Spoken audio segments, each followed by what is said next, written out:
I watched Mission Impossible. Oh, so did I. What did you think? 3 hours of heart-thumping stress and anxiety. I sat there kind of curled up in my chair in a state of angst. Yeah. Watching, it was 20 minutes too long underwater because I was holding my breath. Yeah, that Were you doing sequence that? is pretty grueling. Man. Yeah. I kept finding myself holding my breath and feeling quite claustrophobic, going, I've got to look away and take a breath. Worried that he's not going to be able to breathe, and and he got stuck going out through the torpedo exit. As soon as he saw the torpedo tunnels, it's like he'd better not be trying to get out through. Oh, he is. Oh, he is. It's too claustrophobic. That was such an amazing sequence, though. Whoa. Yeah. It was just full on. It was just absolutely epic and delivered. And then the aeroplane. Oh, man. Oh, my gosh. So I've got no words. I saw it was from like an evening with Christopher McQuarrie and Tom Cruise. So McQuarrie is the director. And McQuarrie was explaining how in that, like the biplane sequence, Yes. Which starts with him climbing into a plane and into the second plane, and then ends with him in the other plane with the bad guy.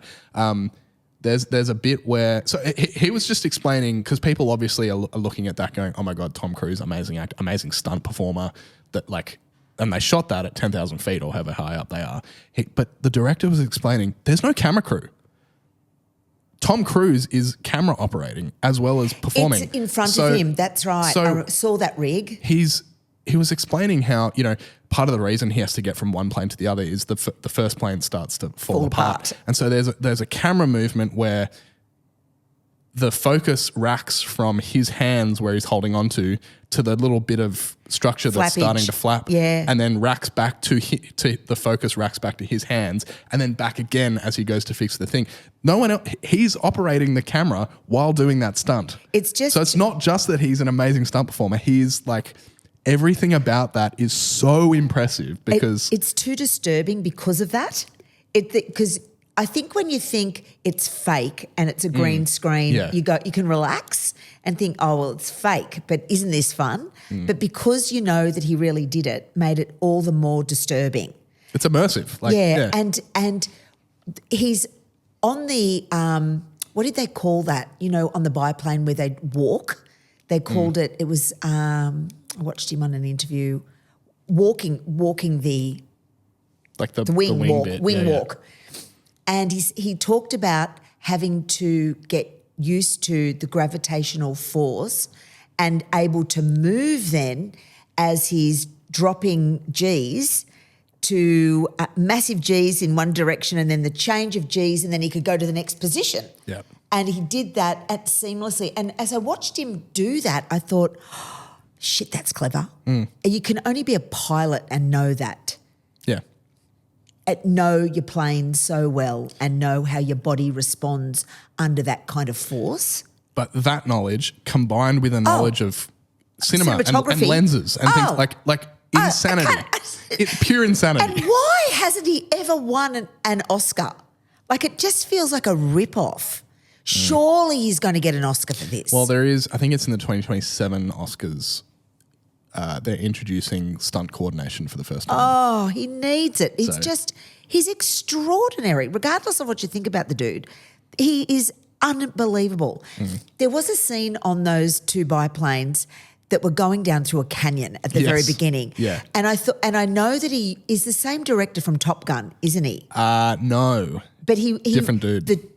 The Top Gun director somehow was involved in this. Probably, because of the plane coordination stuff. It's Joe Kosinski is the director of Top Gun Maverick. Okay. Yeah. He must have some involvement because I heard him talking about it in an interview. Yeah. It kind of looked like those canyons in Top Gun. Yeah. I was watching as it just kind of looked like it was that same bit of land. Oh, yeah. It looked like that. It could be. Because I know they were shooting, they posted, I don't know if you saw, they posted like a clip of Tom Cruise hanging off that biplane, like promoting the movie, and he goes like, see you at the movies, and then drops off the plane, like 2 years ago. So they were Yeah, he said it was think years in the that making. sequence was probably shot 2 or 3 years ago. Oh, it might have been at the time of they Top might Gun. have, it might have dovetailed into if they had the location, for example. They Yeah, might have, right. Yeah. He said it took years in the making and planning Yeah. of that sequence. He said, and he made a comment about having other sequences in his brain already for the next one. Because I think the movie leaves it open, doesn't it? Yeah. It doesn't end. No. Well, yeah, it's a nice conclusion Wraps of this one and the last one. Yes. Because the previous one is now just called Dead Reckoning, but when it came out, it was called Dead Reckoning Part 1. So this was originally going to be Dead Reckoning Part 2, which they've changed the title to The Final Reckoning. But Yes. those two, they conceived those two movies as one story. So it nicely kind of And all the wraps up cast, the cast AI of many years. Oh, yeah. All the years of the cast that have been around working the Mission Impossible story. Yeah. It's wrapped up that as well.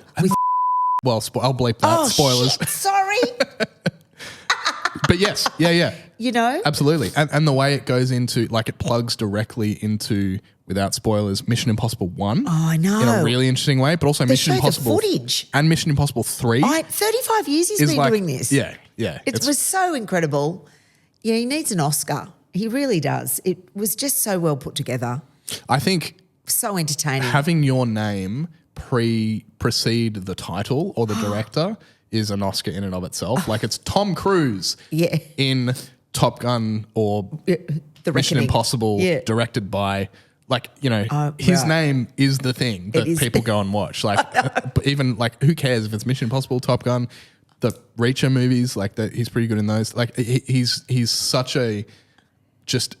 I think, and this is probably a whole episode in and of itself, maybe of the movie podcast, but like, he's the last movie star. Yeah. They don't exist anymore. He's a big movie star. In the same way that, like as a great example, I don't know if you saw Once Upon a Time in Hollywood when that came out in No, I didn't. 2019. So that's written and directed by Quentin Tarantino, co-starring Brad Pitt, Margot Robbie, and Leonardo DiCaprio. And it lost at the box office to the Lion King live action remake. Oh, wow. 30 years, even 20 years ago. Just any of those things, let alone all four of them combined, written and directed by Quentin Tarantino, starring Margot Robbie, Yeah. Brad Pitt, and Yeah. Leonardo DiCaprio. The draw of an artist for a project just isn't there anymore. Like, you Yeah. don't go and see movies for Brad Pitt or No. for No, you're right. in the and Tarantino's argument is that, like, the star is no longer the actor, but it's the character in the same. Like, so you go and watch Correct. Thor, Right. You do. You go and see Thor. Or Captain America. Or Reacher. Yeah. but Tom Cruise is the He's the guy. Yeah. he's the exception. You're interested. That's I think interesting. he's the last one. That it doesn't matter what he's doing. You just go and watch the new Tom Cruise movie because, like, which buildings are you going to jump off this time, or which cliff is he going to ride a motorbike off and do a base jump and land on a moving train? Yes. Like, you just go and watch him to do whatever he's doing next. Yeah. and you don't do that for anyone else anymore. Except that I think my only criticism, it's 3 hours Yeah, and you run out of food and drink. yeah. And you need a wee. You need a wee part way through. And I reckon that underwater sequence, they could have pulled an intermission, everybody have a wee, get another coffee, get another drink, to give yourself a break because it's so exhausting. I have a funny intermission story.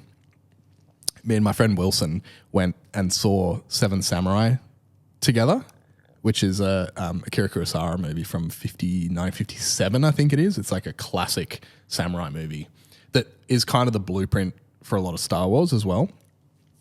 It's 3.5 hours long, but it just goes, like, it's paced so well. But at about roughly halfway, I'm like, I'm a bit hungry because the screening started at like midday.